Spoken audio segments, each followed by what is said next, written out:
இந்தியாவில் உள்ள ஒவ்வொரு தாய் மற்றும் குழந்தையும் ஊட்டச்சத்து குறைபாடு இல்லாத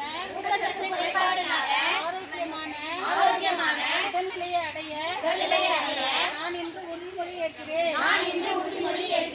தேசிய ஊட்டச்சத்து மாதத்தில்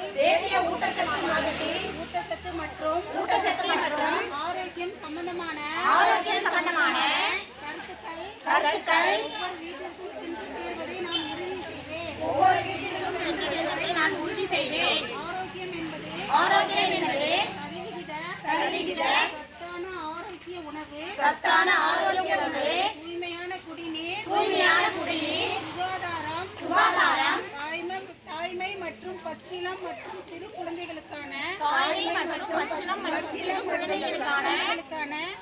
சரியான உணவு ஊட்டும் பழக்க வழக்கங்களில் உள்ளது. தேசிய ஊட்டச்சத்து இயக்கம் நாடு முழுவதும் ஒரு மக்கள் இயக்கமாக மாற ஒவ்வொரு வீடு, ஒவ்வொரு பள்ளி, ஒவ்வொரு கிராமம், ஒவ்வொரு நகரமும் சம்பந்தமான கருத்துக்களை அறிய உதவுவேன். இந்திய மக்கள் பேரியக்கத்தின் மூலம்